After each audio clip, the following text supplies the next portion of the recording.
Amna ta Qur'an. Ya Latif. Ya Latif. Latif yɛrɛ b'a kɔrɔ dɔn. Ma kɔrɔ. Latifu ye kɔrɔ ye hinɛ masa. Hinɛ masa. Mais hinɛ min don. Kafiri ni silamɛ t'a la. A bɛ hinɛ min di bɛɛ ma. O de ye Latifu ye. Kɛra silamɛ ye o kɛra kafiri ye o. Ni sanji sumalen nana nɛma bɛ jigin bɛɛ kan. I kɛra silamɛ ye o kɛra kafiri ye o. Ni foraji sigira a ka dugu la a nɛma bɛ se bɛɛ ma. Voilà nɛma min bɛ yen ni hinɛ yɛrɛ don k'a sɔrɔ i ma tɔɔrɔ Latifu kɔrɔ de y'o ye. Mais e ka ɲininkali bɛ yɔrɔ min nɔfɛ o de ye Latifu gindo i t'o de nɔfɛ wa?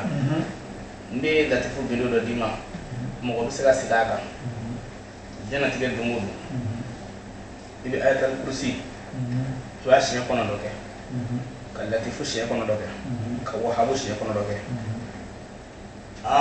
Ni min kɛ mɔgɔ i bɛ marché dɔw sɔrɔ mɔgɔw bɛ kabako ni cogo dɔ mɔgɔ b'a ko fɛn dɔ b'i bolo min tɛ sariya fɛnw ye. Ya Latifu siɲɛ kɔnɔntɔn ayatal kursi siɲɛ kɔnɔntɔn i y'a faamu wa? A tɔgɔ ya wahabu siɲɛ kɔnɔntɔn.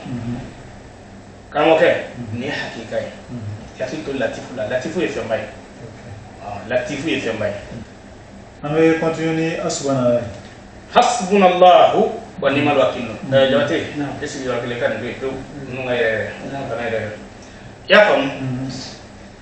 Ɲininkali bɛ hasbunallahu nɔfɛ cogo di? N'a fɔra hasbunallahu Nabila Ibrahima Ala de y'a don a da a ka ale Ala wele n'a ye. I y'a faamu? Ala de ye hasbunallahu don Nabila Ibrahima da a ka Ala wele n'a ye. Mais hasbunallahu bɛ mun nafa ɲɛ mɔgɔ ye Ala wele yɛrɛ la ismul a'zamu la n'i bɛ fɛ Ala k'i jaabi Ala tɔgɔ la n'i b'a dɔn walima n'i t'a dɔn mais i bɛ fɛ tellement na Ala k'i jaabi i bɛ o Ala tɔgɔ wele hasbunallahu jate da la i bɛ hasbunallahu jate da la i b'a jate da la o de ye 450 hasbunallahu o de 450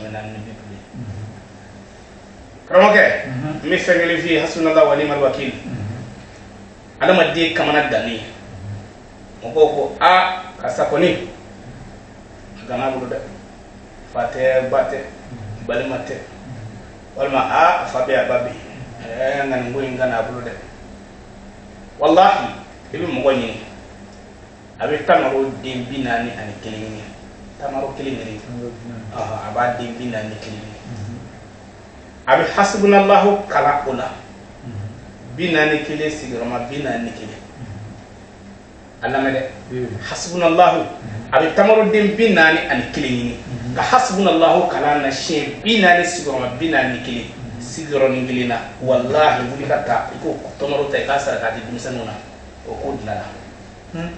Mɔgɔw kamana gannen mɔgɔw ko i bɛ to a la mɔgɔw b'a fɔ ko jigi t'i la ko nin ko in kɔni a b'a yɛrɛ ye nin ko in na billahi hakilila tigɛ i bɛ hasbunallahu ta mais i bɛ tamaro den 41 dɔ bɛ na fɔ hakilila tamaro tɛ yɔrɔ min na dun i bɛ yiriden ɲini yiriden min ka timi i b'o den 41 ɲini ka nin sigi a kunna a kelen o kelen i bɛ hasbunallahu kalan na siɲɛ 41 mais i bɛ 41 sigiyɔrɔma 41 kɛ wallahi billahi wallahi n'i ye nin kɛ yanni ka tila o la Ala bɛ bɔda dɔ d'i ma o ko la hasbunallahu kɔni ça fait ismul a'zamu la ismul a'zamu de kɔrɔ ye Ala tɔgɔba minnu bɛ yen ni maa bɛ se ka bako o kan ni Ala b'i jaabi teliya la n'o tɛ Ala tɔgɔ maa bɛ se ka bako Ala tɔgɔ bɛɛ kan mais tellement minnu b'a la hasbunallahu b'olu la hasbunallahu ye fɛnba de hasbunallahu wa ni'mal wakil